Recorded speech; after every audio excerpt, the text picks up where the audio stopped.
Nesse vídeo eu vou tratar com vocês a respeito do primeiro ETF que paga dividendos mensais aqui no país, que é o NDIV11, e mostrar aqui para vocês como você pode evitar a taxa de administração desse ETF. Então vem comigo. Muito bem, tratando aqui do assunto principal desse vídeo, que é justamente o NDIV11 e o NSDV11, precisamos lembrar que esses ETFs surgiram a partir de uma parceria entre a Nubank, por meio da NuAsset, e a B3, lançando inicialmente um índice, o Ibovespa Smart Dividendos B3, e ao mesmo tempo lançando esses dois ETFs. A diferença entre os dois é muito simples. O NDIV11 paga dividendos, o NSDV11 não paga dividendos. E aí você poderia chegar à seguinte conclusão: bom, como é um ETF focado em dividendos, eu vou, obviamente, comprar o NDIV11 e não o NSDV. Acontece que os dois ETFs possuem propósitos distintos. O NSDV, ele reaplica os dividendos nas cotas do próprio fundo, gerando maior potencial de valorização. Então, ele é mais adequado para quem quer construir patrimônio. Já o NDIV11, como o investidor recebe os dividendos na conta e esses dividendos não são reaplicados no fundo, o potencial de valorização é inferior. Por outro lado, o NDIV11, que paga dividendos mensais, sempre será pior na minha visão, mesmo para aqueles que buscam recebimento de dividendos. Por quê? Porque o dividendo é tributado em 15%. Já no NSDV11, não há essa tributação de 15%, exceto se você realizar uma venda com ganho de capital, aí você vai entrar na tributação da renda variável comum, que é justamente arcar com os 15% de imposto de renda em razão do ganho de capital obtido. Sendo que com ETFs não há nenhuma previsão legal a respeito de isenção de até R$20 mil num único mês. Então, outra desvantagem. Então, na prática, você só tem desvantagens tributárias com ETFs, principalmente se eles pagam dividendos. Outra desvantagem é o fato de que esse ETF simplesmente replica o índice Smart Dividendos da B3, que é um derivado do Ibovespa. Ibovespa tem mais de 60 ativos na sua carteira teórica, ao passo que você acaba simplesmente reduzindo uma carteira mais ampla para uma carteira mais concentrada de 21 ativos, que seriam ali os 25% maiores pagadores de dividendos. Segundo o backtest realizado pela NuAsset, esse índice Smart Dividendos da B3 teria uma variação positiva de 142% desde 2013, num backtest que foi realizado. Teria, portanto, uma performance num prazo de 10 anos superior à do IDIV, do IFIX e do Ibovespa, obviamente. Num comparativo aqui de 10 anos, Ibovespa 116%, IFIX 127%, IDIV 128% e, segundo o backtest da NuAsset, você teria mais 140% com esse índice, ou seja, utilizando o NDIV na prática. Portanto, a promessa aqui da B3 e da Nubank é que esse índice seja capaz de vencer IFIX, seja capaz de vencer principalmente Ibovespa, que é relativamente fácil, e também o índice de dividendos da B3, o IDIV. Como eu antecipei para vocês, é uma carteira de 21 empresas, sendo que haverá o rebalanceamento a cada 4 meses. Então, a cada 4 meses, quadrimestral, haverá ali um rebalanceamento da carteira. Ou seja, um giro de carteira, comprar um pedaço, vender outro, a fim de balancear segundo os critérios da B3. Sendo que essa carteira é acessada no próprio site da B3. Tem outro detalhe ainda, você vai pagar uma taxa de administração que é de 0,5% ao ano. É uma taxa elevada, só comparando isso aqui, por exemplo, com o QQQ, que pega o índice Nasdaq 100 empresas, taxa de 0,20%, ou seja,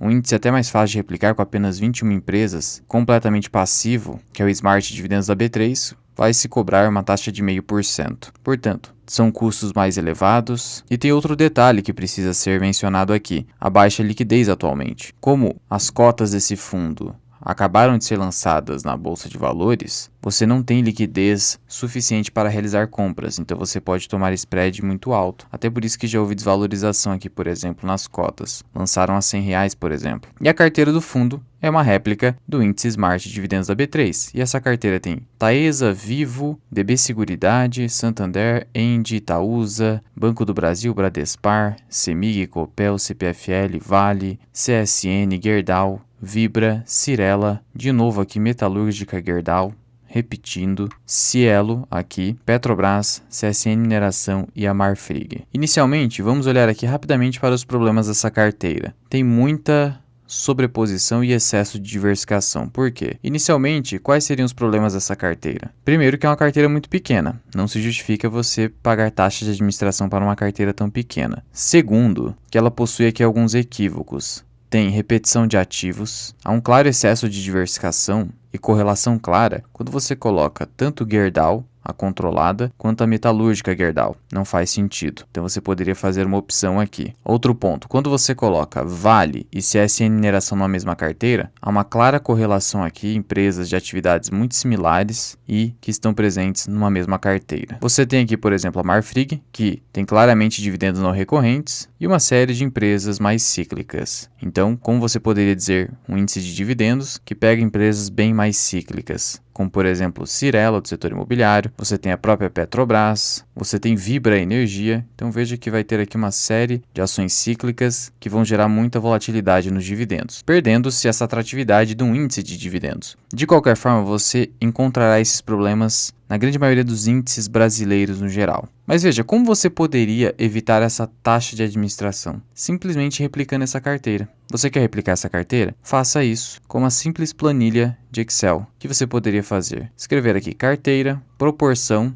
Qual é a proporção? É justamente essa proporção definida aqui em percentuais. Ou seja, Taesa tem uma representatividade de 5,8% na carteira total do ETF e do próprio índice. Então você vai colocar aqui, simplesmente copiar e colar todos os percentuais e o ativo aqui do lado, 21 ativos. E aqui você coloca justamente o valor que você pretende investir nesse ETF. Por exemplo, eu coloquei R$10.000. E aí eu só criei uma formulazinha aqui, 10.000, que multiplica por esse percentual à esquerda. E simplesmente repliquei nas demais cédulas abaixo dessa coluna. De tal modo que quadrimestralmente você pode simplesmente vir no site da B3, procurar a carteira do fundo, verificar como que ela está, como se procedeu o balanceamento e você pode com a sua própria planilha fazer esse rebalanceamento. Então, supondo que CPFL Energia passou a ter uma representatividade de 4,8, automaticamente sua carteira será rebalanceada aqui. E aqui, na verdade eu quero investir R$100.000, já tenho um patrimônio maior, quero começar a receber renda. Só mudar ali, R$100.000 e simplesmente replicar nas cédulas abaixo.